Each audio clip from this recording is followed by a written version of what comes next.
La Corte Constitucional revisa una demanda de inconstitucionalidad sobre los decretos presidenciales que en un caso designó a una vicepresidenta y en otro le encargó el poder, y otra demanda sobre el caso de Verónica Abad. No está prevista una ceremonia de posesión de la vicepresidenta Cynthia Gelibert, designada por Daniel Noboa para reemplazarlo, mientras la vicepresidenta elegida Verónica Abad guarda silencio y prepara acciones y una declaración pública. El Consejo Electoral calla ante las presiones de candidatos presidenciales y de la sociedad civil para que actúe ante las irregularidades que incluyen el no pedido de licencia por parte de Daniel Noboa para hacer campaña. Nuevos daños detectados en la refinería de Esmeraldas incrementan el tiempo que permanecerá sin operar. Se prevé que esté lista en febrero. El Centro de Inteligencia reclasificó a los grupos criminales y actualizó su distribución geográfica en 23 provincias. Las lluvias torrenciales siguen afectando a Cuenca, donde esta tarde hubo nuevas inundaciones y cierre de vías. Mientras en Quito murió un joven alcanzado por un rayo y en Ambato hubo deslizamientos de tierra. Organizaciones sociales, familiares y amigos de los 4 menores de las Malvinas asesinados marcharon por el sur de Guayaquil en su memoria. El exalcalde de Durán por el Partido Social Cristiano, Dalton Narváez, que es requerido por la justicia por el delito de peculado, fue detenido en Bogotá y esta tarde fue deportado a Ecuador. Según un estudio de la University College de Londres, fumar un tabaco reduce 20 minutos la vida del consumidor. El régimen de Nicolás Maduro ejecuta una ola de detenciones contra políticos, activistas y ciudadanos extranjeros, a un día de la marcha convocada para rechazar el fraude electoral y los intentos del chavismo para perpetuarse en el poder. Los Ángeles está en alerta por 3 incendios forestales que se propagan rápidamente. 2 personas murieron, más de 70,000 residentes se evacuaron y el fuego consumió 20 mansiones de lujo y afectó 13,000 estructuras. Tras una larga trayectoria en el extranjero y una pausa de más de un año, Felipe Caicedo jugará por primera vez en la primera división del fútbol ecuatoriano con el Barcelona. Buenas noches, amigos. Bienvenidos al desarrollo de las noticias a esta hora. Siguen las reacciones sobre la designación de Cynthia Gelibert como presidenta encargada durante 3 días para que Daniel Noboa pueda hacer campaña. La Corte Constitucional incluso emitió un comunicado sobre este tema. Con esta información, comenzamos Televistazo Estelar.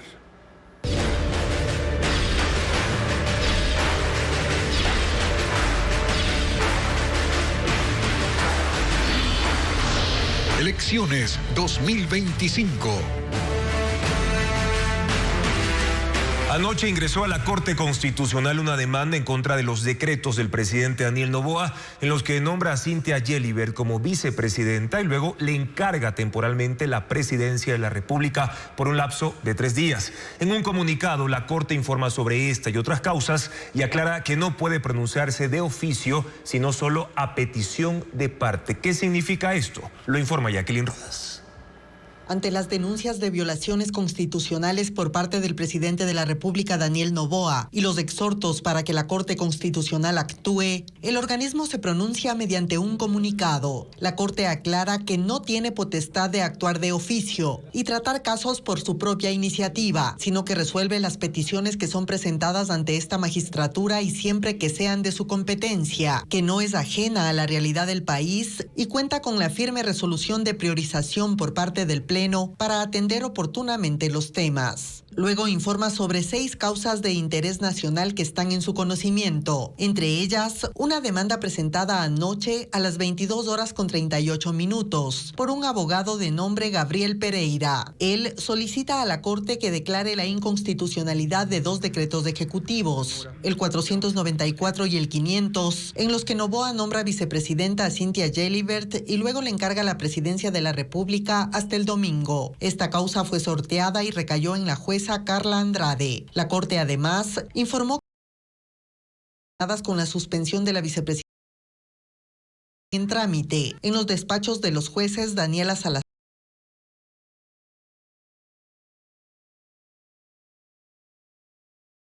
Estado en lo que a cada una compete. Por tanto, esta Corte no tiene el monopolio de esa defensa y que no puede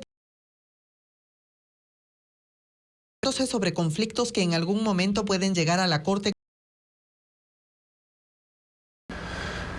Mientras tanto, la vicepresidenta elegida Verónica conocen las actividades que mantendrá la vicepresidenta designada por El ingreso a la vicepresidencia en el centro de Quito permanece empapelado con el decreto presidencial, en el que se detallan las funciones que el presidente Daniel Noboa dio a la vicepresidenta Verónica Abad en Turquía. Un recordatorio por si Abad llegase al edificio. No lo ha vuelto a hacer desde el 23 de diciembre, cuando sin éxito conminó a los militares a que le abran la puerta. Tampoco ha vuelto a pronunciarse sobre su situación en las redes sociales. Hace 4 días colgó un video anunciando que el 5 de enero asumiría la presidencia. Su desaparición incluso ha sido motivo de memes como este. La defensa de Abad dijo a Televistazo que su silencio obedece a las acciones que se están planteando y que se presentarán hasta este jueves. Entre ellas preparan una rueda de prensa en la que Abad se dirigirá de nuevo al país, pero Dominique Dávila no dio detalles.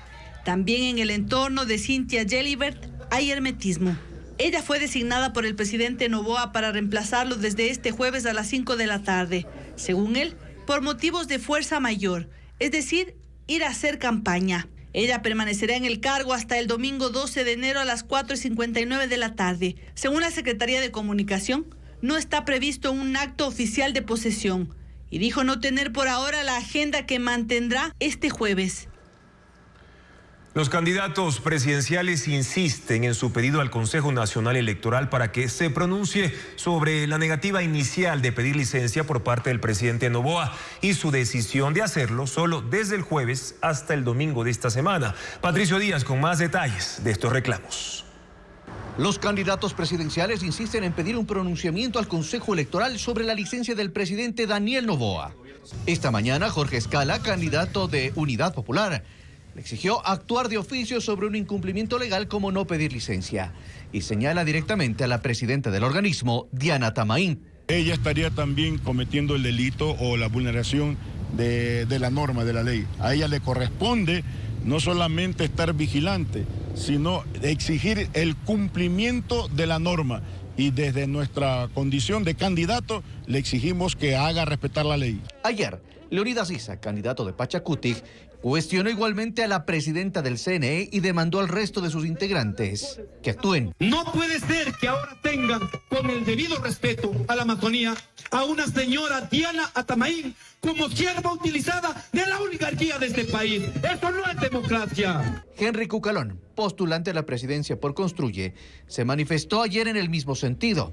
Insistió en que el Consejo debe tratar de manera urgente su pedido de un pronunciamiento sobre la licencia del presidente de la República y apoyó la posición de la consejera electoral Elena Nájera, que solicita al Pleno del CNE una resolución sobre el tema. En el caso de que el Consejo Nacional Electoral continúe jugando en el silencio cómplice del abuso del poder y no de un árbitro imparcial en la democracia, viene la acción por incumplimiento que será llevada ante la Corte Constitucional.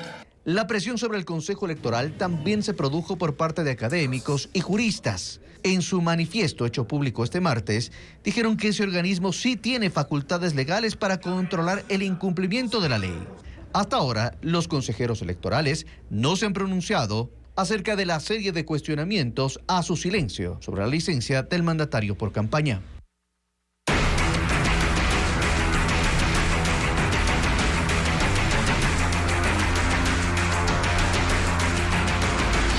Los 4, un mes sin respuesta. El Estado ha cumplido parcialmente las recomendaciones emitidas por el Comité contra la Desaparición Forzada de las Naciones Unidas, que solicitó medidas de protección para las familias de los menores asesinados. Las autoridades no se han referido al tema. Bessie Granja le da seguimiento a este caso. Este 8 de enero se cumplió un mes desde que los hermanos Josué e Ismael Arroyo, Nehemías Arboleda y Steven Medina, de entre 11 y 15 años, desaparecieron y fueron asesinados tras ser detenidos por 16 militares de la Fuerza Aérea Ecuatoriana en el sur de Guayaquil. Este miércoles también se cumplió el plazo que el Comité contra la Desaparición Forzada de las Naciones Unidas dio al Estado ecuatoriano para ejecutar las recomendaciones que el organismo solicitó en torno a este caso. Según el colectivo de derechos humanos que ha patrocinado el caso y vigilado este proceso, el Ecuador ha dado cumplimiento con las acciones urgentes de búsqueda de los 4 menores de edad, cuyos restos fueron localizados en Taura el pasado 24 de diciembre e identificados una semana después. Con la adopción de medidas cautelares, según el Comité Permanente por la Defensa de los Derechos Humanos, la respuesta ha sido parcial de parte del Estado ecuatoriano a favor de las familias. Por una parte, el programa de víctimas y testigos de la Fiscalía General del Estado ha dado la apertura para acogerlas. Sin embargo, el Estado no ha protegido a los padres de Josué, Ismael, Nehemías y Steven, los cuales han sido víctimas de estigmatización y una campaña de desprestigio en redes sociales, tras las declaraciones del ministro de Defensa, Giancarlo Lofredo, quien afirmó que los menores fueron aprehendidos por cometer un delito tras un informe entregado por la patrulla. Esto abonó a las críticas. Según el Comité de los Derechos Humanos, incluso aquello fue descartado por el fiscal que investigó la desaparición forzada, quien no encontró pruebas al respecto. Se espera que en los próximos días el Alto Comisionado de las Naciones Unidas para los Derechos Humanos de América del Sur, Jan Yarab, y el Comité contra la Desaparición Forzada emitan algún pronunciamiento al respecto. Y los padres de Steven Medina, el niño de 11 años asesinado, solicitan toda la información sobre el crimen de él y sus 3 amigos de las Malvinas. El día que fueron detenidos por los militares en el lugar también estaban 2 hermanos de Steven que lograron huir y no fueron retenidos. Merlin Ochoa actualiza esta información. Y sabemos que a los que aman Dios. Steven Medina vivía con su padre Ronnie Medina de 38 años y su familia paterna en esta casa a medio construir con puerta de madera sin ventanas. Para Ronnie, su mayor soporte no solo son sus otros 4 hijos, también sus hermanas, quienes todas las tardes leen y meditan los versículos de la Biblia. Steven es la víctima más pequeña de la masacre. Hace pocos meses cumplió 11 años. La abuela, que no puede hablar por el dolor que siente, saca de una funda los zapatos y la ropa que le habían comprado al menor para que use el 24 de diciembre. Irónicamente, ese mismo día encontraron su cuerpo calcinado. Don Ronnie es albañil y lleva 31 días sin trabajar. Si no labora, simplemente no obtiene dinero. Pero él dice que ahora tiene otra prioridad. Solo tengo cabeza, como le digo, para buscar justicia, salir a caminar, buscar ayuda. El 8 de diciembre, cuando los 4 menores de las Malvinas fueron retenidos por los militares, Steven estaba con sus 2 hermanos mayores de 13 y 16 años. Ellos lograron correr y ahora están emocionalmente destruidos. Uno de los adolescentes tiene sentimientos de culpa, ven las fotos de Steven y no paran de llorar. Ha quedado traumado, mejor dicho. Por eso yo le dije al abogado que si me le podía traer psicólogo no solamente a él, sino a mis otros hijos, a mi hermana, a mi mamá. A 3 cuadras del lugar vive Silvana Lajones, la mamá de Steven.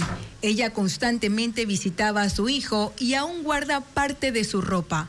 Un día antes que él se desaparezca, yo lavé un día sábado y yo cogí y le fui a ver la ropa a él y se la lavé.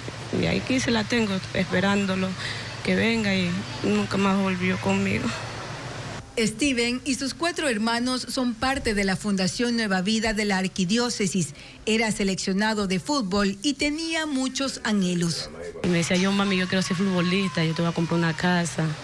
Él decía que él se quería comprar un Ferrari, un Lamborghini. Dentro de la casa la silla está vacía, la bicicleta arrimada y la ropa tendida en su cama que sigue sin usar.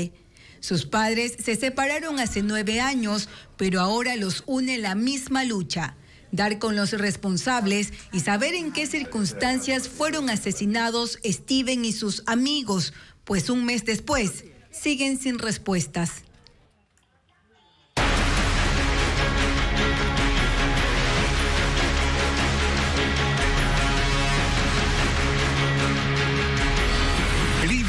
El invierno esperado.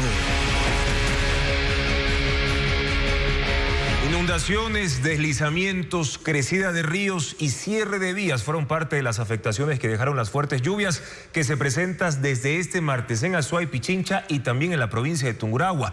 Las autoridades han solicitado a la población tomar precauciones porque las precipitaciones van a continuar, como lo informa a continuación Luis Alfredo Zúñiga. La lluvia sigue cayendo sobre Cuenca este miércoles y ha inundado calles del norte de la urbe, como la vía Cuenca-Sogues. Esto complicó la circulación y provocó largas filas de vehículos, mientras personal municipal destapaba los sumideros del sector. Además, cerca del cementerio Santana, hubo un pequeño deslizamiento de tierra por la caída de 2 árboles y el caudal de los ríos de la ciudad incrementó.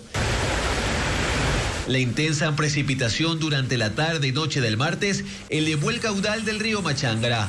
Hubo inundaciones en al menos 5 sectores por el desbordamiento de quebradas y se complicó de manera temporal la circulación vehicular. Se rompieron los muros, es lo que salió el agua. Dentro de las casas se despedazó todo. Apenas al mediodía se restableció el servicio de agua potable en 12 sectores que se quedaron sin suministro desde el martes, debido a que 2 árboles colapsaron en la calle del Molino, rompiendo una tubería. Se ha pedido a la ciudadanía no acercarse a las orillas de los ríos.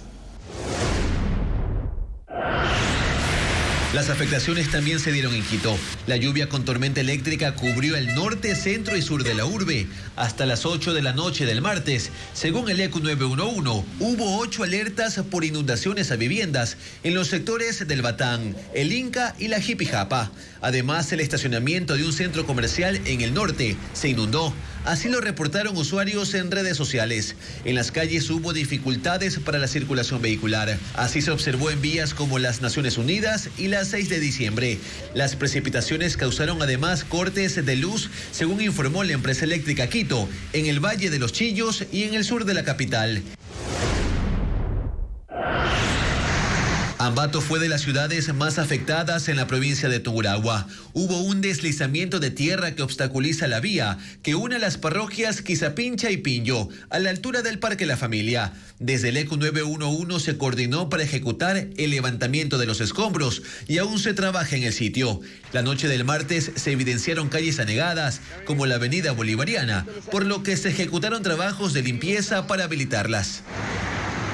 Y se emitió una nueva alerta del clima en al menos 13 provincias de Ecuador, donde se prevén niveles muy altos de lluvias y tormentas también. Sin embargo, Vanessa Robles precisa que permanece activa otra advertencia meteorológica del INAMI que se extiende hasta el 9 de enero.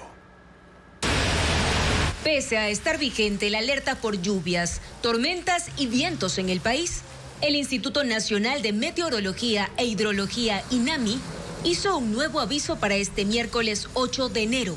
Será uno de los días con más lluvias, tormentas eléctricas y ráfagas de viento en al menos 13 provincias de la costa y la sierra. Los niveles de precipitaciones serán muy altos en Esmeraldas, Santo Domingo, Manabí, Los Ríos, Guayas y El Oro en la costa.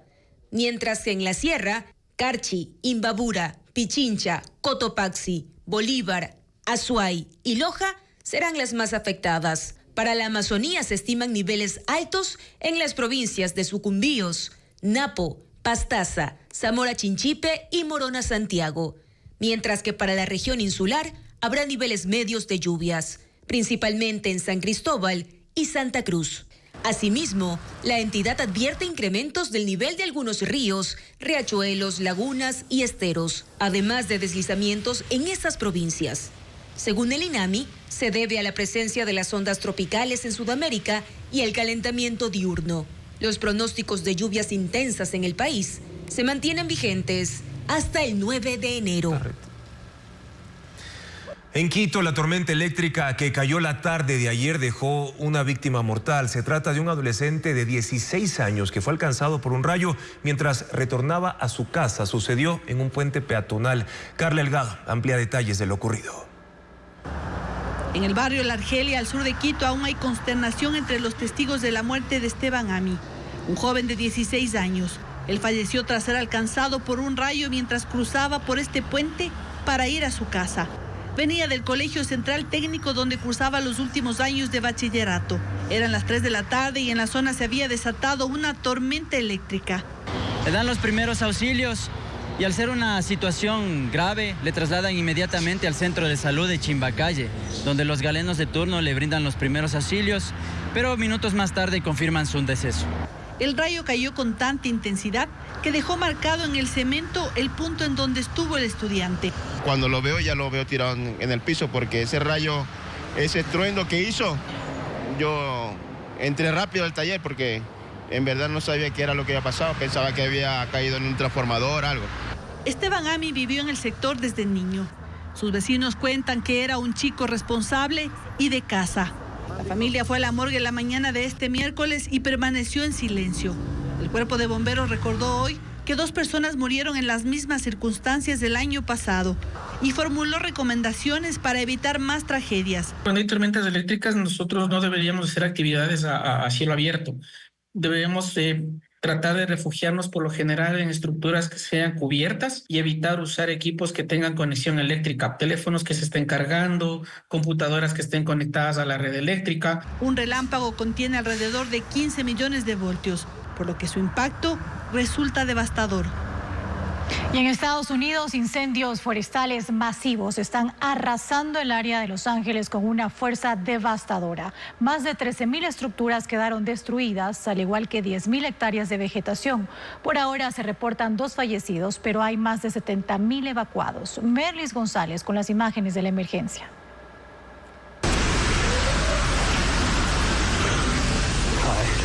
El caos inició el martes cuando pequeños focos de incendios se transformaron en enormes llamaradas que rodearon zonas residenciales de Los Ángeles, California. El primero inició a las 10 de la mañana y solo 4 horas después eran 3, que crecieron rápidamente, obligando a miles de personas a huir. Pero el drama se agudizó cuando quedaron varados en el tráfico, con el fuego acorralándolos. Fue entonces cuando abandonaron sus autos. Este hombre estaba en un carro con su suegro de 84 años. Grabó los momentos de desesperación que vivieron al escapar a pie.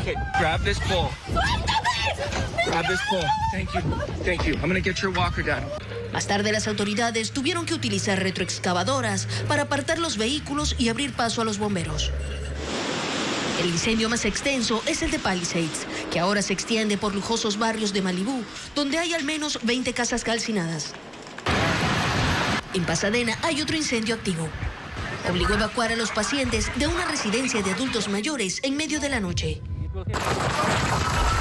Todos esperaron en la calle la llegada de ambulancias para ser trasladados a hospitales y refugios. Aquí se reportaron 2 fallecidos. La combinación de vientos y sequía intensifican las llamas, por lo que las autoridades ordenaron la evacuación inmediata de 70.000 residentes, mientras que 1.400 bomberos intentan controlar el fuego. Reportan más de 13.000 estructuras entre viviendas, comercios y granjas totalmente destruidas y unas 10.000 hectáreas calcinadas. Por ahora los incendios tienen poca o cero contención y el gobernador de California, Gavin Newsom, declaró estado de emergencia en los condados de Los Ángeles y Ventura y advirtió que las condiciones se extenderán hasta el jueves, prolongando la crisis. Y en contraste, en el centro de Estados Unidos y la costa este pasan por una intensa ola de frío que llega del Ártico y está acompañada de nevadas récord en algunas regiones, afectando a 60 millones de residentes. 7 estados declararon situación de emergencia y solo en Missouri se reportaron 350 accidentes de tránsito. 4 personas han muerto desde el fin de semana y 250.000 usuarios están sin servicio de energía eléctrica. Además, la acumulación de hielo y nieve en las pistas de los aeropuertos ha obligado a la cancelación de más de 1.500 vuelos desde el lunes.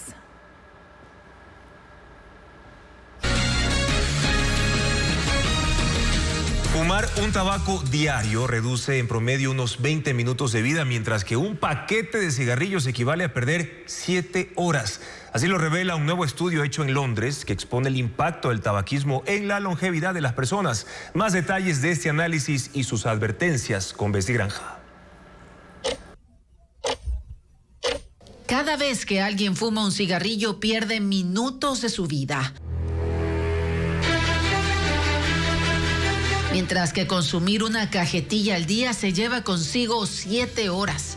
Así concluye una investigación del University College en Londres sobre el impacto del tabaquismo en la longevidad. El documento fue publicado este año en el Journal of Addiction y expone que en mujeres el impacto es más negativo que en hombres. Por cada tabaco que fuma una mujer reduce su vida en 22 minutos al día, mientras los hombres 17 minutos. La investigación fue encargada por el Departamento de Salud y Asistencia Social de Reino Unido y se basó en datos actualizados de informes epidemiológicos a largo plazo sobre la mortalidad de los hombres. En el caso de las mujeres, se basó en el Million Women Study, que siguió la salud de la población durante décadas. Estos evidencian un aumento en comparación con estimaciones realizadas en el 2020, que situaban la pérdida promedio en 11 minutos por cada cigarro. Además de reducir la esperanza de vida, el tabaquismo está asociado con enfermedades graves, incluyendo cáncer de pulmón, males cardíacos y respiratorios que podrían desencadenar una muerte prematura. Según los investigadores, a pesar de que la mayoría de consumidores es consciente de los perjuicios de fumar cigarrillos, un gran porcentaje persiste en seguir utilizándolos, sin calcular que los daños son acumulativos. El Instituto Ecuatoriano de Seguridad Social permitirá que los afiliados que tengan deudas patronales puedan pagarlas con sus fondos de reserva sin cumplir los requisitos habituales. El beneficio se aplicará hasta el próximo 28 de febrero. Adriana Bermeo detalla el trámite de este y otros servicios. Hasta el 28 de febrero, el IES permitirá que los afiliados que tengan deudas patronales puedan pagarlas con el saldo de su cuenta individual de fondos de reserva, siempre que no garanticen préstamos quirografarios en el BIES. No será necesario cumplir con los requisitos habituales como contar con 36 aportes acumulados. El trámite es virtual y se hace en la página web del IES. Desde julio se podrá pagar en Quito el pasaje del trolebús y la ecovía digitalmente. Es el mismo sistema del metro. El municipio está instalando 3 plataformas que servirán para cobrar los pasajes y para que los usuarios puedan revisar dónde está el bus que van a tomar y cuánto se demora en llegar. La tarifa única que pagarán los usuarios del metro que hagan transbordo con la ecovía y el trolebús es de 60 centavos. Ese valor se empezará a cobrar en octubre.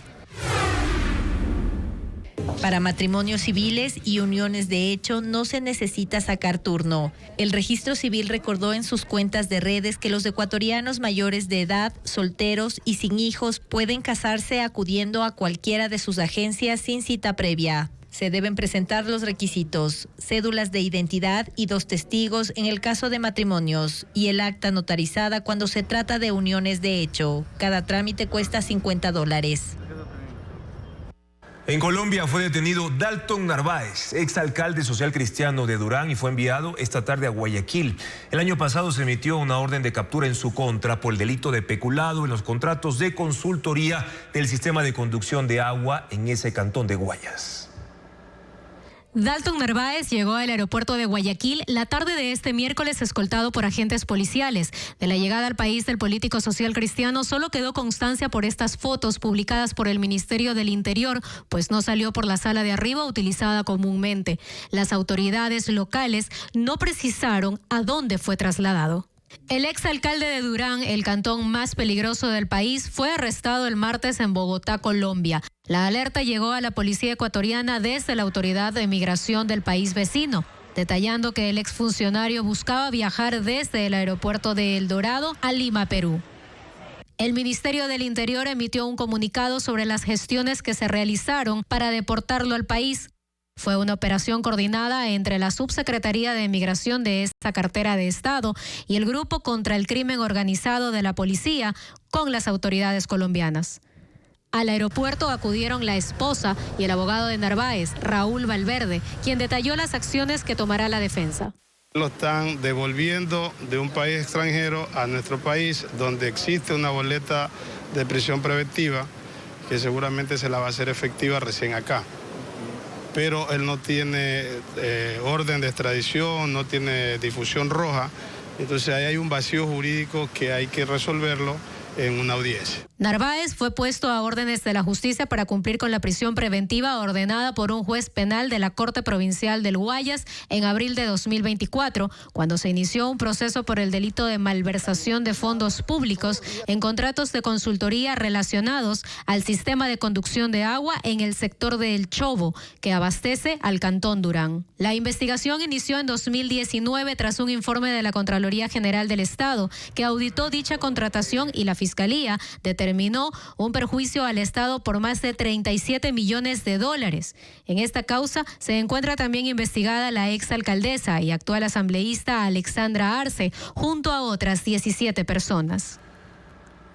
La Agencia Nacional de Tránsito alertó sobre estafas mediante correo electrónico que contienen información sobre infracciones falsas. Esta no es la única institución pública que ha emitido este tipo de advertencias, como lo explica en el siguiente reportaje Adriana Bermejo. Alerta por una nueva estafa. La Agencia Nacional de Tránsito advirtió mediante una publicación en sus redes que ciberdelincuentes envían mails notificando a conductores sobre el cometimiento de una supuesta infracción. En el mensaje hay detalles que lo hacen ver real: el nombre del usuario, el artículo de la ley que contempla la sanción y la fecha. Lo que hace llamativo a este correo es que plantea que se beneficiará de un descuento del 75% si paga inmediatamente la multa y selecciona el botón Consultar infracción. Es una estafa que podría redireccionarle a otra página que le solicite información o instalar un programa en su dispositivo para robarle datos sensibles como las claves de sus cuentas bancarias. Pueden utilizar la inteligencia artificial para que estos ataques puedan ser mejor elaborados y puedan llegar a más gente y sobre todo que tengan más credibilidad. ¿Existe filtración de datos? ¿Existe gente que comercializa esos datos?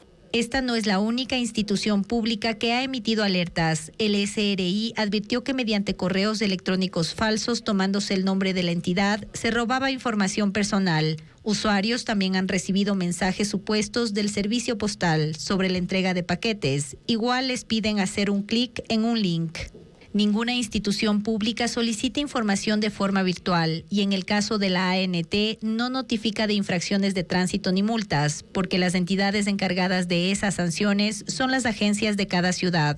Expertos recomiendan que ante la duda sobre la veracidad de un correo se deben tomar dos medidas: llamar a las instituciones para verificar y revisar la terminación de los correos. Ninguna institución del Estado va a tener un dominio que sea hotmail.com, hablando de los correos que son libres, o gmail.com, o Yahoo, Outlook, cualquiera de esos correos no pueden tener. Específicamente tendrá que tener un dominio .gov.es. Ese es el dominio que ustedes deben validar. Ciberdelincuentes también usan sellos de otras empresas como CNT, bancos y dependencias de municipios para robar información. Los generadores comprados para ser instalados en Esmeraldas empezaron a llegar al Ecuador. Las obras terminarán a mediados de mes, pero los equipos comenzarán a entregar energía recién en febrero o a inicios de marzo. Francisco Garcés explica las razones. Los primeros 15 contenedores, en los que está una parte de los 48 generadores comprados a la empresa Austral, llegaron al país. Conforman los 3 primeros embarques de un total de 11. Los equipos fueron comprados por $90 millones. Una parte fue trasladada al sector de La Propicia en Esmeraldas, en donde se realizan las obras civiles para su instalación. La contratista trabaja en la preparación de las bases para colocar los 48 generadores. También se debe construir la infraestructura de transmisión y control, además de las bases para los tanques de combustible.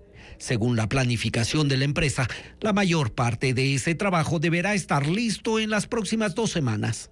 Una parte de los generadores restantes y los equipos complementarios están en tránsito desde el Líbano, según informó Austral, y llegarán al Ecuador en los próximos días.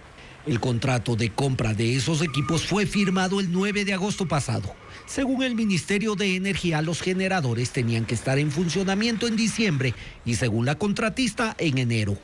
De acuerdo al Ministerio de Energía, los equipos estarán operativos a finales de febrero o a inicios de marzo y aportarán 91 megavatios. Son parte del plan de gobierno para contar con 1.080 megavatios adicionales durante el 2025. El régimen venezolano ejecuta una ola de detenciones de políticos, activistas y ciudadanos extranjeros a un día de la marcha convocada para rechazar el fraude electoral y los intentos de Nicolás Maduro por perpetuarse en el poder.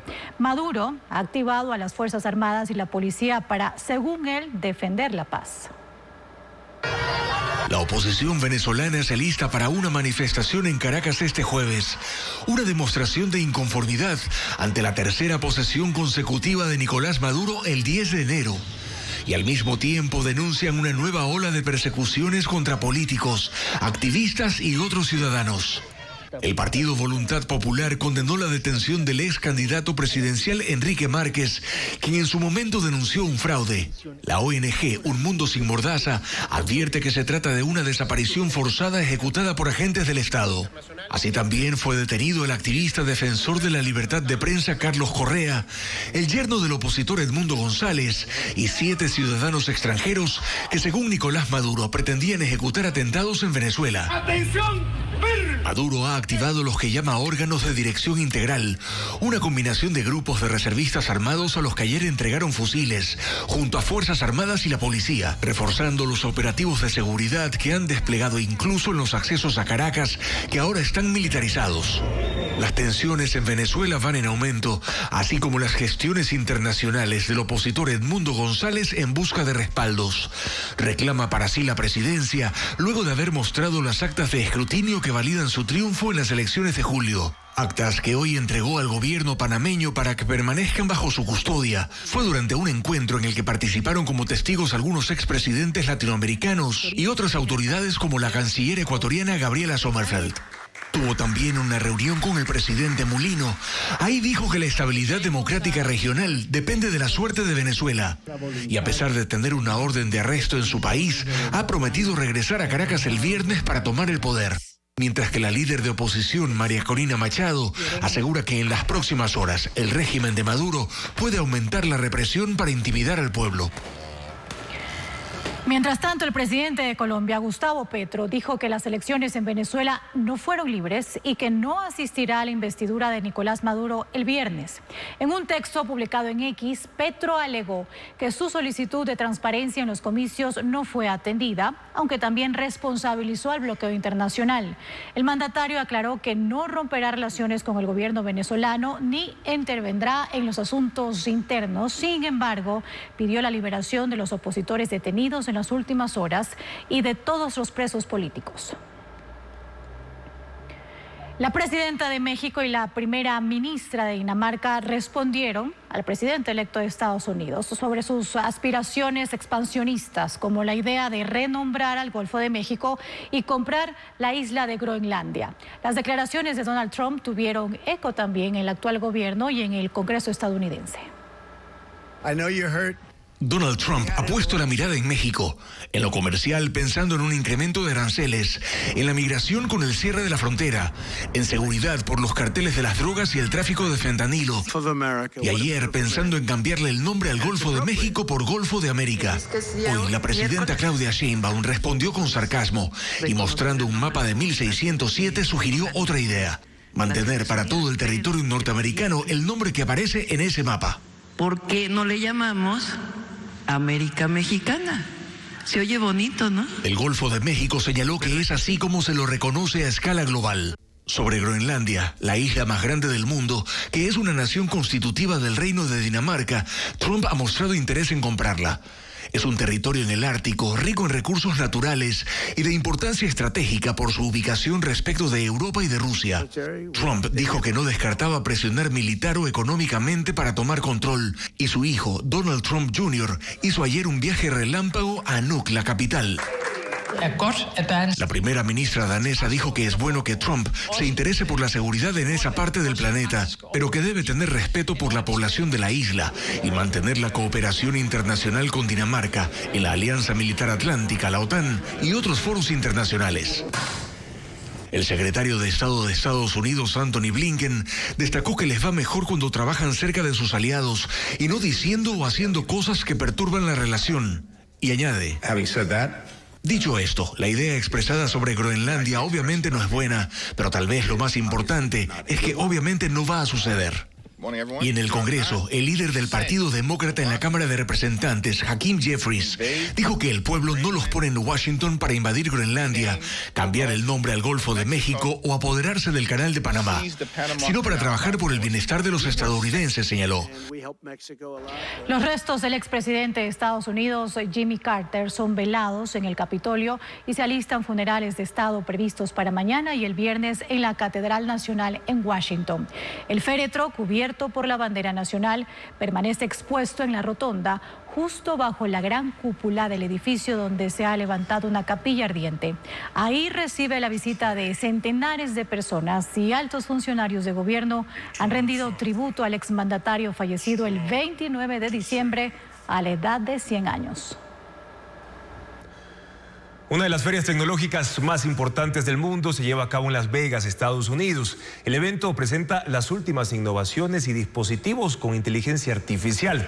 Además, hay una nueva actualización del software de iPhone que protege datos personales y también los datos bancarios. Pero ¿cómo hacerlo? Aquí la nota. Apple lanzó su nueva actualización de software iOS 18.2.1, que es compatible con el iPhone X y todos los modelos posteriores. Tiene correcciones de seguridad para proteger datos personales y bancarios, mayor duración de la batería. Algunos usuarios se quejaban de que tardaba mucho en desbloquearse. Ahora el escáner Face ID será más rápido y efectivo. La actualización se está implementando de manera progresiva en los teléfonos. Científicos de la Universidad de Ciencia y Tecnología de China han desarrollado un brazo robótico inspirado en la trompa del elefante y el tentáculo del pulpo, que puede agarrar objetos como huevos, fresas, pelota de tenis, audífonos. También puede soportar cargas de hasta 260 veces su propio peso.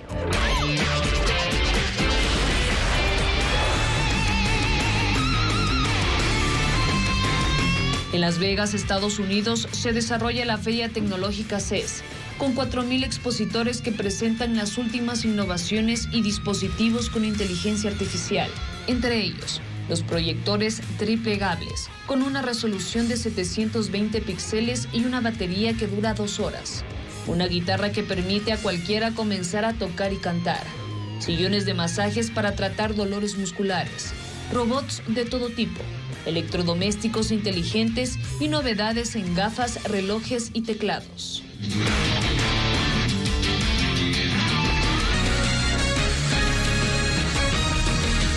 La refinería de Esmeraldas permanecerá fuera de operación hasta febrero próximo. Las reparaciones debían terminar en noviembre del año pasado, pero se extendieron porque se encontraron daños adicionales. Francisco Garcés detalla cómo avanzan los trabajos. La refinería de Esmeraldas cumplirá 4 meses fuera de operación cuando concluyan las reparaciones y mantenimientos. Todo debía estar listo en mes y medio, en noviembre. Se extenderá ahora hasta febrero porque se encontraron daños adicionales. Los problemas de la refinería empezaron a agravarse en mayo del año pasado, cuando dejó de funcionar la segunda unidad de vacío. Se redujo en casi el 40% de la capacidad operativa de la planta, afectando sobre todo la producción de diésel y combustibles pesados. La reparación de esa parte de la refinería se sumó al plan de mantenimiento que se puso en marcha e incluyó la reparación de los daños en la unidad de craqueo catalítico, considerada el corazón de la planta porque produce la mayor cantidad de combustibles livianos como gas y las naftas necesarias para producir gasolinas. La reparación empezó en septiembre y en el plan se contempló que esa unidad debía estar reparada en 40 días. La de la otra unidad, que produce combustibles pesados, debía tardar 65 días. Así, en noviembre, la refinería debía procesar 98,000 barriles de crudo diarios de los 110,000 que puede producir. Los trabajos contratados por más de $6 millones fueron suspendidos. En las inspecciones que se realizaron, se encontraron más daños de los previstos. Ahora la unidad de combustibles pesados estará lista a finales de enero y la refinería funcionará parcialmente. En cambio, la de combustibles livianos estará reparada a mediados de febrero según los planes de Petroecuador. El Centro de Inteligencia Estratégica reclasificó a los grupos terroristas del país en 4 agrupaciones. Se detalla que las organizaciones delictivas tienen presencia en 23 de las 24 provincias y que los lobos han ganado terreno a escala nacional. Paul Romero explica los argumentos de este nuevo análisis. A un año de la declaratoria de conflicto armado interno, las organizaciones criminales han modificado sus operaciones en el Ecuador. En un informe del Centro de Inteligencia Estratégica calificado como secreto, se reclasificó a las organizaciones declaradas terroristas hace un año en 4 categorías: grupos armados organizados, los lobos y los choneros; grupos de delincuencia organizada transnacional, los tiguerones; grupos de delincuencia organizada, fatales, águilas, Johnny Killer, tiburones, lagartos, Latin King, gángster y grupos de delincuencia común. En esta categoría no se mencionan nombres de agrupaciones criminales. En el último decreto de estado de excepción, el gobierno revela que estas organizaciones tienen presencia en 23 de las 24 provincias. Solo Galápagos no consta en la lista de incidencia territorial. En Esmeraldas están los tiguerones, gángster y lobos. En Manabí, fatales, choneros, lobos. En Guayas, fatales, águilas, tiguerones, choneros, lobos, lagartos, Johnny Killer, Mafia 18, tiburones y Latin King. En Santa Elena, choneros, lobos y lagartos. En El Oro, choneros, tiguerones y lobos. En Los Ríos, águilas, fatales y lobos. En Pichincha, lobos y tiguerones. En las provincias de Carchi, Imbabura, Cotopaxi, Tungurahua, Chimborazo, Azuay, Loja, Napo, Zamora Chinchipe, consolidaron su poder los lobos. En Bolívar y Cañar, los choneros. En Sucumbíos y Orellana, los águilas. En Santo Domingo de los Áchilas, el grupo R7. Los lobos, según la Dirección de Investigaciones de la Policía, cooptaron su hegemonía criminal en 17 provincias y desplazaron a los choneros que operan en 8. En Guayas están 10 de las 11 agrupaciones que se disputan con violencia el control de las zonas cercanas a los puertos para el envío de droga a Europa, Estados Unidos y otros delitos como tráfico de armas, secuestro y extorsión. De las 22 organizaciones declaradas terroristas en enero de 2023, 11 se mantienen y las demás han sido absorbidas o debilitadas por la muerte de sus cabecillas o por la acción del bloque de seguridad. Desde octubre del año pasado, las Fuerzas Armadas y la Policía centraron sus operaciones en Guayas, Los Ríos, Manabí, Orellana, Santa Elena, El Oro y Sucumbíos, en donde la tasa de muertes violentas supera las 40 por cada 100.000 habitantes.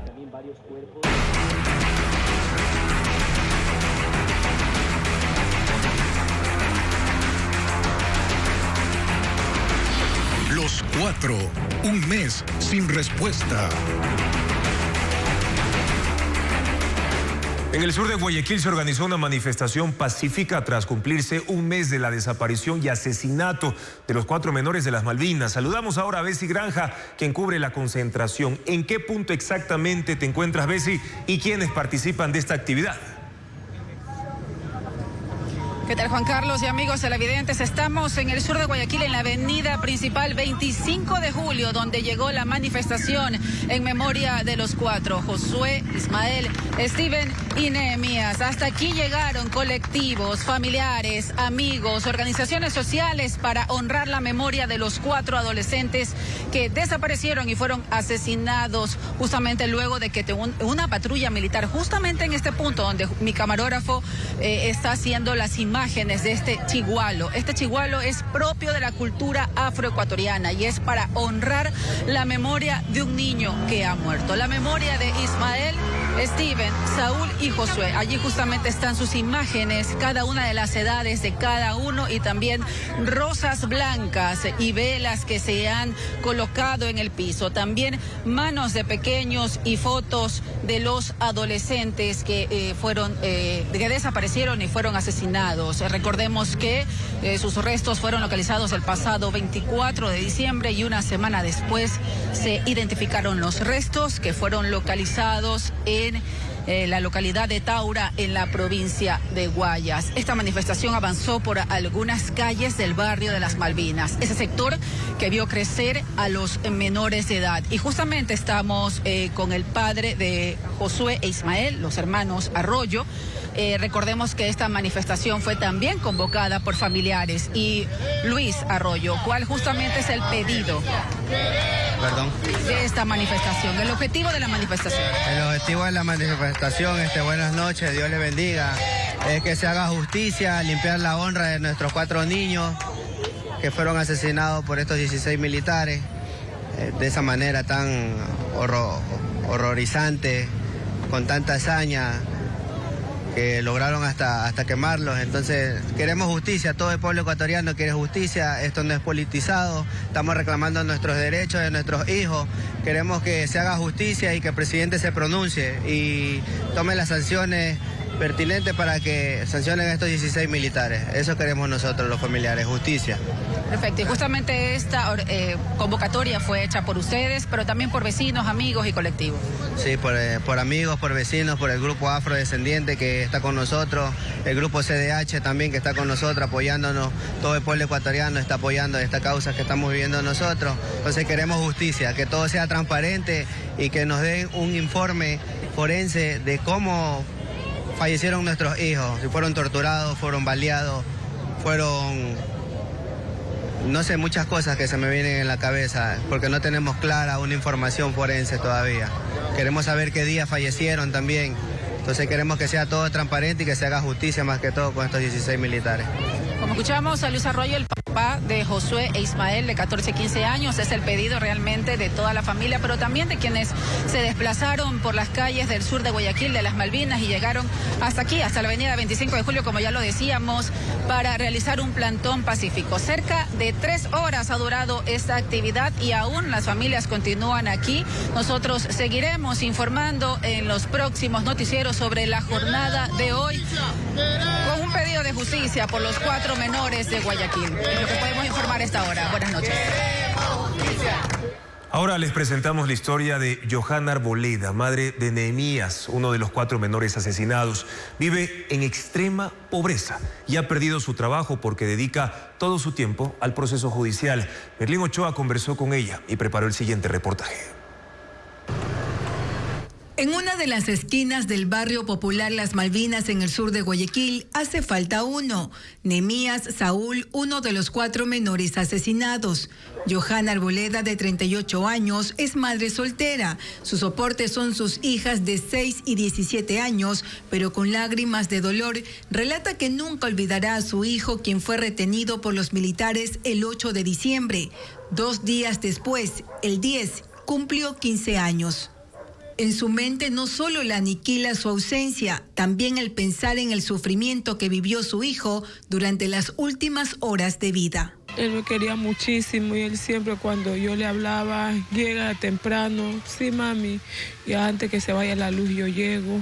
Pasa todo el día sedada, toma medicamentos no solo para la diabetes, también tranquilizantes que le permitan sobrellevar momentáneamente su dolor. Vive en extrema pobreza. Su casa es de paredes de madera, zinc y caña. La vivienda, de 5 metros cuadrados, tiene enormes orificios. En el techo hay palos podridos y 2 cañas sujetan parte de la endeble casa. Una sábana divide la cocina del área de los cuartos. No tiene comedor, muebles y los colchones están prácticamente en el piso. Solo un foco los alumbra durante las noches. Johanna laboraba en un restaurante, pero la despidieron pues dejó de ir a trabajar tras la desaparición de su hijo. Vive de las donaciones de sus amigos y vecinos. Cuando hay dinero, come una vez al día. Lo poquito que tengo lo distribuyo a veces para lo que tengo para el desayuno. De ahí muchas veces tengo que sacar para el transporte para poder salir a hacer los trámites que estoy haciendo.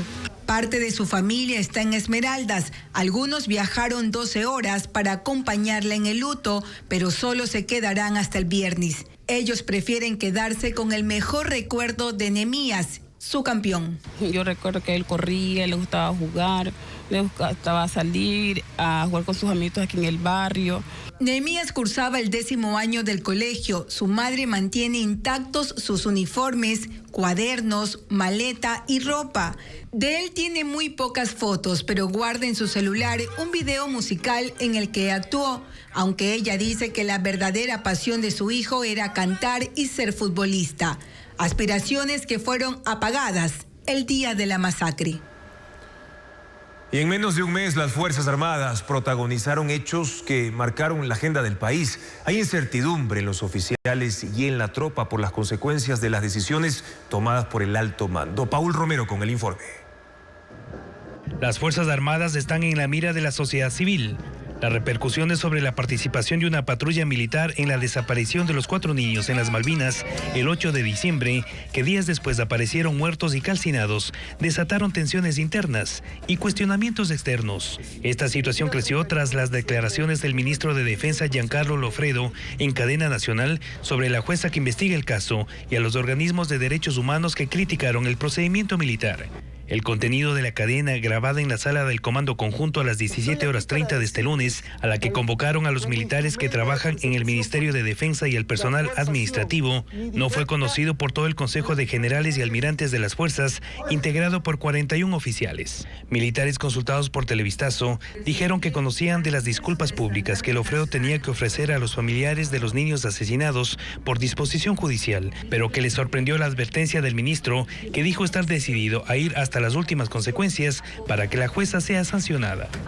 Sin embargo, su intervención atenuó la preocupación que tenían las tropas ante eventuales problemas con la justicia por la ejecución de las operaciones militares. El apoyo del mando militar al presidente Daniel Noboa en la confrontación política con la vicepresidenta Verónica Abad tampoco fue consultado, según las mismas fuentes, a todo el Consejo de Generales y Almirantes.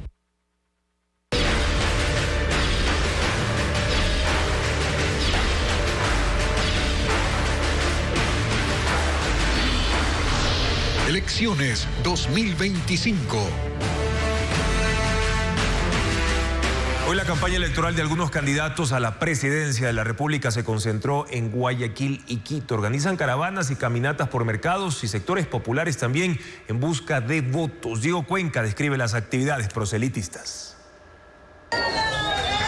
Este miércoles, algunos presidenciables arribaron a Guayaquil en busca de votos. El candidato del Movimiento Centro Democrático, Jimmy Jairala, recorrió parte del noroeste de la ciudad. Trepado en un bus con banderas naranjas y chaleco antibalas, circuló por los bloques de Bastión Popular. Se bajó y conversó con los habitantes. Además, ingresó a uno de los mercados municipales para saludar a comerciantes. Luego continuó su recorrido hacia el sector Mucholote y por las ciudadelas de la vía a Daule. Jairala culminó sus actividades después del mediodía, para luego dirigirse a la provincia de Manabí. Todas partes las ventas han bajado, la economía está totalmente contraída y bueno, el tema es venir a decirles que sí hay esperanza. El presidenciable del Movimiento Democracia Sí, Iván Saquicela, también visitó el sector Mucholote 1 en el norte de Guayaquil. Esta vez se puso chaleco antibala para recorrer tiendas y locales de comida, acompañado de un grupo de 15 personas y policías que custodian al candidato. Eso a diferencia de sus actividades en Quito y Cuenca, donde caminó sin protección antibala. Saquicela lanzó su campaña en Guayas con una rueda de prensa y una caminata por la avenida 9 de octubre en el centro de la ciudad. Combatir la criminalidad para devolverle la seguridad y la paz a los ecuatorianos. En Quito, las actividades de campaña de Jorge Escala se concentraron en la Fiscalía General del Estado. El candidato presidencial del Movimiento Unidad Popular acudió a presentar una denuncia contra el presidente de la República, Daniel Noboa, y Cynthia Yeliber, a quien designó como vicepresidenta en reemplazo de Verónica Abad mediante un decreto. Por eso, Escala pidió que se investigue el delito de usurpación y simulación de funciones. Y en caso de que la señora Cynthia Natalie Yeliber Mora usurpe las funciones de presidente de la República, de manera inmediata sea detenida en flagrancia. Aquí tiene que respetarse la Constitución y la ley. El candidato del Partido Socialista, Pedro Granja, es el único que no ha hecho actos proselitistas en territorio. En las cuentas de sus redes sociales tampoco hay contenido sobre recorridos en ciudades del país. Durante las últimas horas, únicamente hay un video que describe parte de sus propuestas políticas. Voy a decir la plena. Somos chiros, es decir, no tenemos billetes para hacer una mega campaña. Su equipo de campaña confirmó a Televistazo que este fin de semana realizará actividades en la capital Azuaya. Mientras tanto, la campaña en redes sigue su curso. Revisemos ahora cómo manejan su estrategia digital los candidatos a la presidencia. Una de las cosas más importantes para un candidato en campaña es llamar la atención de los votantes. Y para eso, todo se vale. Ya tengo tu atención. En sus redes sociales, Henry Cucalón trata de alejar al candidato del exfuncionario, mostrarse más bromista, más relajado, menos serio. Haciendo ejercicio para bajar la jama. ¿Qué carajo te pasa? ¿Por qué te quieres ir? En realidad, eso tratan todos. Henry Kronfle, por ejemplo, construye una imagen en redes que dista mucho de la anterior, cuando era presidente de la Asamblea Nacional. ¡Ah, lo logré! Ya como candidato, ha decidido mostrar su ambiente familiar por un lado y por otro, tocar algunos de los temas más serios. Aquí se necesitan 3 formas de hacer energía. Con un estilo distinto. Además, así no se hace una danza de la lluvia. Mi nombre es Francesco Tabacchi. Volviendo a la familia, este es un aliado para los candidatos y su imagen digital. Pero tú no eres el candidato. Está ahí para sumar en las bromas. Yo soy Francesco Tabacchi. Dame mi sombrero. Lo que he aprendido de las mujeres en mi vida. O para hacer los retos y tendencias de moda. Escuchar. Su resiliencia. El hijo de Jimmy Jairala, Diego, también aparece en las redes de su papá, pero porque él mismo es candidato. Es el suplente de María Mercedes Guevara, que busca una curul de asambleísta y que aparece con él en este video, en el que no hablan de la campaña, sino de la sopa de lentejas y el limón. Meche, pásame el limón. Yo pertenezco al pueblo Montubio. Luisa González también usó la creatividad para hablar de inseguridad, aunque no de la inseguridad ciudadana, sino de otro tipo. En la publicación se la ve a ella caminando enfrente del Consejo Nacional Electoral mientras suena esto. Bájate con todo y la clave del celular. Esperanza de un futuro. Obviamente en las redes de los candidatos también pueden encontrarse los mensajes más tradicionales, las ofertas, los recorridos, lo habitual en cualquier campaña electoral. Nosotros estamos haciendo una campaña. El candidato asambleísta por la Revolución Ciudadana, Ricardo Patiño, afirmó que si su movimiento gana la presidencia de la República, Rafael Correa volverá al país y Jorge Glass saldrá libre. Esas expresiones provocaron señalamientos dentro del propio movimiento y una aclaración por parte del mismo Patiño, informa Lenín Artieda. En la campaña de la Revolución Ciudadana hay actos que unos consideran ruidos, que otros entienden como el develamiento de agendas inconfesables. El ex canciller del correísmo y hoy candidato a la Asamblea, Ricardo Patiño, en un mitin indicó que una eventual victoria electoral de su candidata presidencial implicaría el retorno y la libertad de los líderes de su movimiento. Porque solamente así volverá Correa, liberaremos a Glass y tendremos a Luisa González y a Diego Borja en la presidencia de la República del Ecuador. Esto provocó que voces dentro de la organización señalaran que esa declaración no se correspondía con los objetivos de la campaña, de la búsqueda del poder. A las voces que se manifestaron no se sumó la de la candidata presidencial Luisa González. Quien sí hizo un alcance a su declaración primera fue el propio Patiño, para que nadie piense que de volver al poder ellos intentarán intervenir en la justicia. Pero no es la única explicación que se ha dado en los últimos días en las filas del correísmo. La prefecta del Guayas, con los colores de su movimiento, participó de un acto del gobierno y aclaró que su presencia allí no significa cambio de bando ni camisetazo. Yo, señor presidente, mirándolo, le digo, yo no soy militante ni coidiaria de su partido político. Hay cosas en las que coincidimos y hay otras en las que no. Yo estoy muy clara a qué represento y a la militancia de la que soy, pero también tengo claro que mis diferencias ideológicas quedaron de lado para ponerme la camiseta de la provincia del Guayas. Esto quizás como respuesta a quienes dentro del movimiento la han cuestionado por su cercanía con el régimen. Ella dice que solo es por trabajo. Con su teléfono celular ya pueden ingresar mediante el código QR que en estos momentos ven en pantalla de Televistazo y Ecuavisa.com a toda la cobertura electoral, entrevistas, debates y planes de gobierno también durante este periodo electoral. Y se acorta el tiempo para elegir al nuevo Consejo de la Judicatura que estará en funciones durante 6 años. Sin embargo, la Corte Nacional y el presidente Daniel Noboa demoran el envío de sus candidatos, como lo informa Jacqueline Rodas.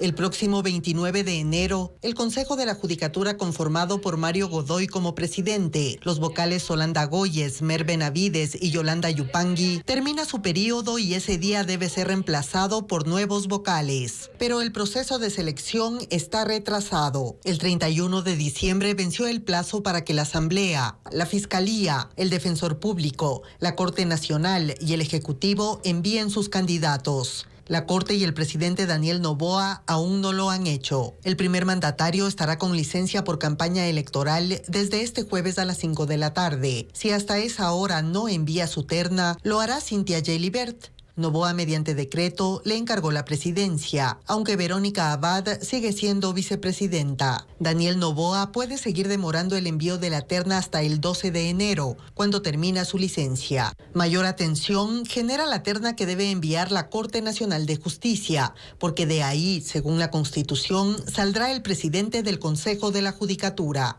El Pleno lleva a cuestas sus malas decisiones anteriores, haber postulado a Wilman Terán, hoy preso y sentenciado, y a Mario Godoy, investigado por la Fiscalía debido a la denuncia de la jueza Nubia Vera. Ella lo acusa de presionarla, amenazarla y entregarle un pendrive con la sentencia en contra de Verónica Abad. La Corte solicitó una prórroga al Consejo de Participación debido a la vacancia judicial que terminó ayer. Este miércoles se reunió el Pleno, pero no trataron el tema. Televistazo consultó al respecto al presidente de la Corte, José Swing. Él respondió que están buscando consensos y esperan elegir la terna lo más pronto posible. Hoy concluyeron las audiencias de impugnación contra 4 de los 9 candidatos a jueces de la Corte Constitucional. La comisión calificadora notificará desde este jueves si los postulantes siguen o no en el concurso. Fabiola Santana con más detalles. Por 3 días consecutivos, la comisión calificadora instaló las audiencias de impugnación contra 4 de los 9 candidatos a jueces de la Corte Constitucional. Este miércoles concluyeron las impugnaciones a José Terán. 2 abogados lo acusaron de un incremento injustificado del patrimonio. Según ellos, pasó de tener $549,000 en 2022 a $799,000 en 2024. ¿Cómo es posible que en el transcurso de 2 años la declaración juramentada no se ha declarado $249,000 de alrededor, aproximadamente? Terán llegó acompañado de un perito que intervino en su defensa. Según su evaluación, los incrementos responden al aumento de la plusvalía de un bien, herencia de otro y la adquisición conyugal de un tercero. El martes también se atendió la impugnación contra la candidata Claudia Salgado. El abogado de las víctimas en el caso Chevron dijo que como funcionaria de la Procuraduría del Estado priorizó la sentencia de un laudo arbitral contra el Estado ecuatoriano y cuestionó la defensa internacional en el intento de anular ese laudo. El Ecuador está siendo condenado a pagar más de $2.000 millones y gran parte, no digo que la única, gran parte de esa responsabilidad es la doctora Salgado por haber defendido los intereses de Chevron. Es grave que él afirme que carezco de probidad notoria por no lograr la nulidad de un laudo arbitral. La probidad, señores comisionados, se mide por la corrección de la conducta y el cumplimiento de las obligaciones legales, y no por los resultados de un proceso. La comisión calificadora decidirá si acepta o no las impugnaciones y si los candidatos seguirán en el concurso. Serán notificados desde este jueves. La Orquesta Filarmónica de Guayaquil prepara su primer concierto del año, mientras en Quito se darán obras de teatro y comedia como parte de la agenda cultural. Los detalles de estos eventos con Luis Alfredo Zúñiga.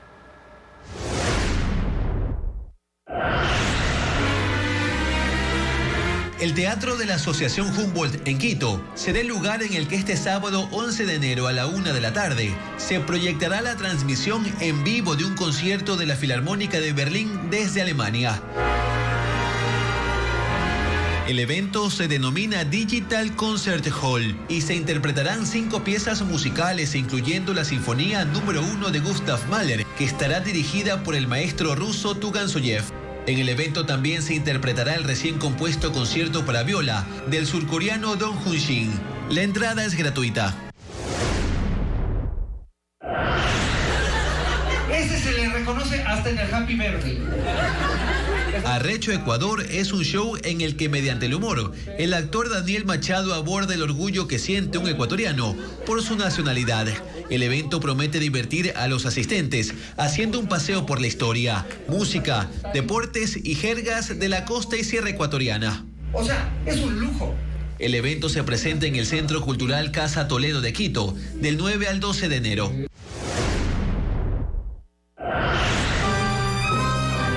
La Orquesta Filarmónica de Guayaquil tendrá como escenario el Teatro Centro de Arte para su primer concierto del 2025. El evento se realizará el jueves 16 de enero a las 8 de la noche y contará con el violinista estadounidense Monty Bloom. Kaia Gerber y Austin Barrett terminaron su relación después de 3 años. Fueron vistos por primera vez en 2021 en una clase de yoga y en 2022 en la alfombra roja de la Met Gala. Ella lo acompañó en la gira de medios de la película Elvis, de la que es protagonista y de la que estuvo nominado a los Oscar como mejor actor. Hugh Jackman y Sharon Foster confirmaron su noviazgo. Fueron vistos disfrutando en un restaurante en Santa Mónica, California, Estados Unidos. La relación comenzó durante la obra The Music Man, que estuvo en cartelera entre 2021 y 2023. Él se divorció después de casi 30 años de matrimonio con Deborah Lee Furness y ella se separó de Ted Griffin luego de 10 años. Celebridades desfilaron por la alfombra roja de los premios del Consejo Nacional de Crítica de Cine en Nueva York. Nicole Kidman deslumbró con un vestido negro de espalda descubierta. Kieran Culkin lució un traje color vino y lila. Ariana Grande llamó la atención con un rosado de seda. Otros personajes que también fueron parte son Lin-Manuel Miranda y Daniel Craig. Gracias por su confianza y sintonía, amigos. Televistazo regresa a las 5:55 de la mañana. En contacto directo estará Osvaldo Hurtado, expresidente de la República, para analizar el caos jurídico en el que está sumido el país, porque el poder ahora interpreta la ley en vez de aplicarla y las consecuencias que esto trae para el Ecuador. Además, Francesco Tabacchi en el especial Elecciones 2025, los presidenciables. El candidato por Creo presentará algunas de sus propuestas para ver si son viables y también sostenibles. Gracias por habernos acompañado. Buenas noches.